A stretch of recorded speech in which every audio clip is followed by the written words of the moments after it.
കേരള കോൺഗ്രസ് കേരള കർഷക യൂണിറ്റിന്റെ നേതൃത്വത്തിൽ ആരംഭിച്ച കേരള കർഷക സൗഹൃദ സംഗമങ്ങളുടെ സമാപനം സെപ്റ്റംബർ 2-3 തീയതികളിൽ വൈക്കത്ത് നടക്കും. 100ാമത് കേര കർഷക സംഗമവും കേര കർഷകരെ ആദരിക്കലും കർഷക രക്തസാക്ഷികളെ അനുസ്മരിക്കലും നടക്കും. കേരകൃഷിയെ തകർച്ചയിൽ നിന്നും രക്ഷിക്കുക, കർഷകരുടെ നഷ്ടപ്പെട്ട ആത്മവിശ്വാസം വീണ്ടെടുക്കുക, കേരകൃഷി വ്യാപകമാക്കുക, കർഷകരോടുള്ള കേന്ദ്ര സംസ്ഥാന സർക്കാരുകളുടെ അവഗണന അവസാനിപ്പിക്കുക തുടങ്ങിയ ആവശ്യങ്ങൾ നേടിയെടുക്കുന്നതിനായാണ് സംഗമം സംഘടിപ്പിച്ചിരിക്കുന്നതെന്ന് ഭാരവാഹികൾ വാർത്താസമ്മേളനത്തിൽ പറഞ്ഞു.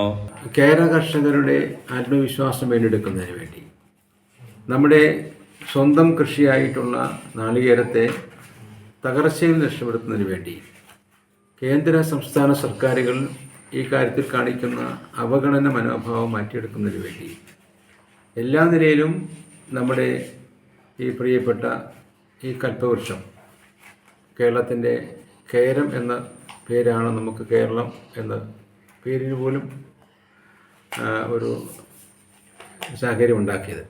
അങ്ങനെയുള്ള നാളികേരത്തിനെ എല്ലാ തരത്തിലും പരിപാലിക്കുന്നതിന് വേണ്ടിയിട്ടുള്ള ഒരു സന്ദേശമാണ് നമ്മൾ ഈ സംഗമത്തിലൂടെ കൊടുത്തിട്ടുള്ളത്. 2 രാവിലെ 11 Kerala Congress chairman PJ Joseph കർഷകന്റെ പുരയിടത്തിൽ നാളികേര തൈതട്ട് സംഗമം ഉദ്ഘാടനം ചെയ്യും. 3 വൈകിട്ട് കർഷക രക്തസാക്ഷി മണ്ഡപത്തിൽ പുഷ്പാർച്ചനയും ഫ്രാൻസിസ് ജോർജ് MP-ക്ക് ചടങ്ങിൽ സ്വീകരണവും നൽകും. പാർട്ടി ചെയർമാൻ PJ ജോസഫ് സമാപന സമ്മേളനം ഉദ്ഘാടനം ചെയ്യും. Deputy chairman advocate Thomas Unniyadan അധ്യക്ഷത വഹിക്കും. കേരള കോൺഗ്രസിന്റെയും കർഷക യൂണിയന്റെയും പ്രമുഖ സംസ്ഥാന ജില്ലാ നേതാക്കൾ പങ്കെടുക്കുമെന്ന് ഭാരവാഹികൾ പറഞ്ഞു.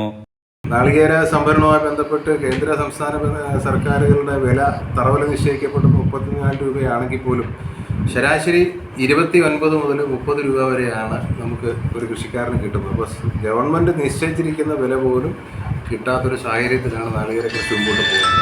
അപ്പോൾ ഇതിനൊരു പരിഹാരം, ഞങ്ങൾ ഈ സംഗമം നടത്തുന്നത് ഒരു പ്രതിഷേധ സമരത്തിൻ്റെ ഒരു ഭാഗം കൂടിയാണ്.